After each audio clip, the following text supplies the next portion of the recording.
Hey guys, you are now at the point in the course where you're going to start working on the first part of your AP exam submission. So the first part is going to be what's called an explore performance task. You really have two performance tasks.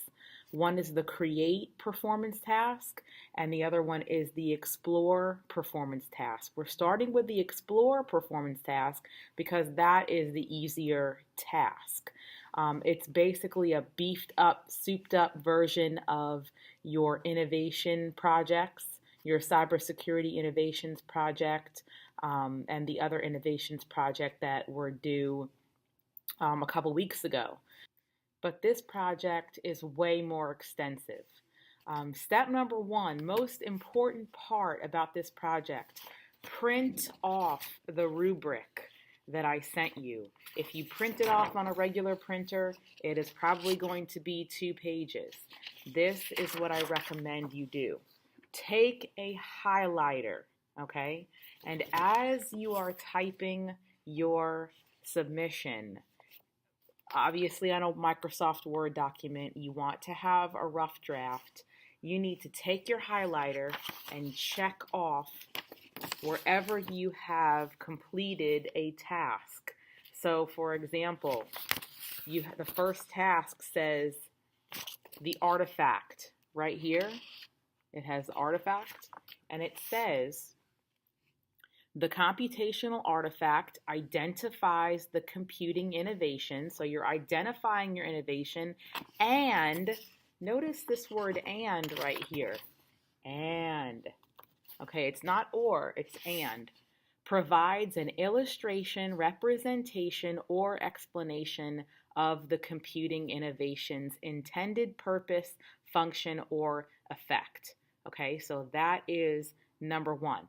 Don't just throw a picture up there and, just like the innovations project for the course. Don't just put a picture up and expect the judges to know what this innovation is.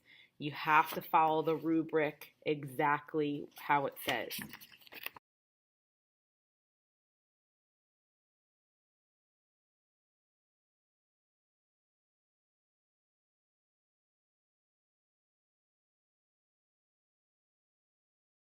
The second thing, it says response 2A. Okay, response 2A. So response 2A says, states a fact about the correctly identified computing innovation's intended purpose or function. Okay, and then if you notice in the decision rules, in the middle column right here, the decision rules, it will tell you, this is for the scorers to look at. These people have this thing right next to them when they are scoring your AP submission. So this right here, it says, do not award points if, and it tells the scorers, do not award points if the submission has any of these things. So you can read this for yourself, but I will just ramble off a few here. So do not award points if there's no artifact, if the artifact is not a computational artifact, if the innovation identified in the artifact does not match the innovation described in the written response, and so on and so forth. Tons of bullets right here that you could go through. Okay, so look at this rubric. You have response 2A, response 2C.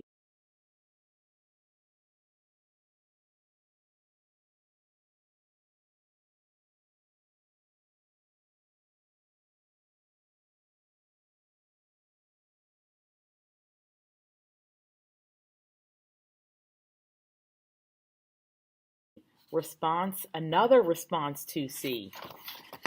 Then you go to the next page. Another response 2C. Don't skip any of these. Everything has to be completed.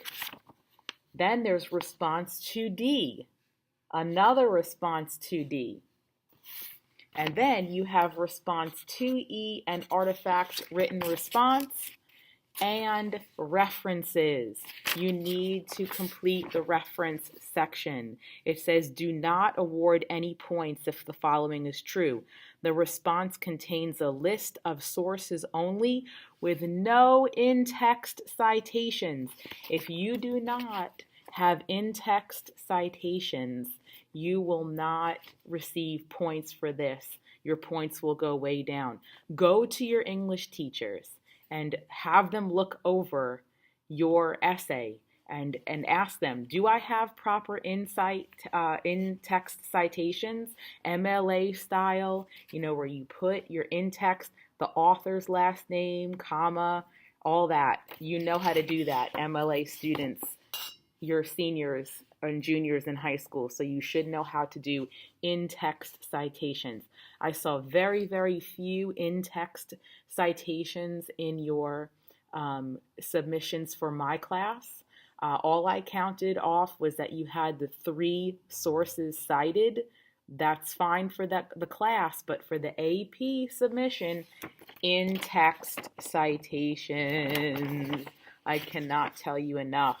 Look at the rubric. The rubric is going to be your guide through this mission. Okay, another thing you need to do in your announcements today, you will notice it says click on the AP CSP sample performance task link. When you click on that link, it's going to bring you to this page, very, very important page, tons of resources and information. What I recommend you do is you need to go to this area right here where it says Explore Sample Responses. You need to click on, it says Explore A Artifact, Explore A Written. Explore B artifact, explore B written. These are actual examples. Click on the artifact. This is an example that somebody submitted. You can click on their written response. When you click on their written response, notice what they have. They have everything from the rubric. You labeled 2A. 2B, 2C, 2D, 2E. Here are the citations, the video citation. Just to review about in-text citations, I'm going to use this example one more time. So if you look at this student's example in 2C, they are saying here, Gary Shapiro, CEO, consumer technology, make sure your grammar is correct. Then they have a quotation mark here. Each year, more than 30,000 Americans die, so on and so forth. They close the quotation marks. So they're quoting this author. They're putting here Gary Shapiro, CEO. That's what this person is saying with quotes. If you scroll down, you notice that this student has this person included in their bibliography, Gary Shapiro, in MLA style citation down here. You do not have to put the author's last name, comma, page number, comma, date in the in-text citation. Just follow your MLA guidelines. If you need an MLA refresher, you can ask your English teacher. I'm also very, very familiar with MLA style writing, so you can ask me. I will be able to answer those types of questions after the Explore task has begun. So feel free to ask me any kind of grammatical or essay MLA type questions at any time.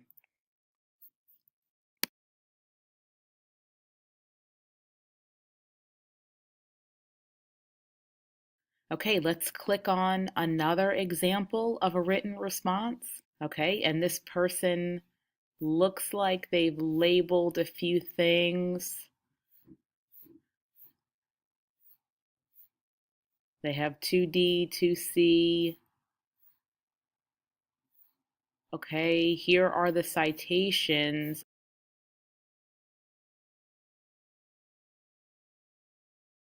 I don't see any in-text citations. So if we click back on Explore Commentary and we go to that example, we went to example E, they received 0 points for row 8. Let's look why. It says, this response did not earn the point for this row. There are no in-text citations to reference the bibliography.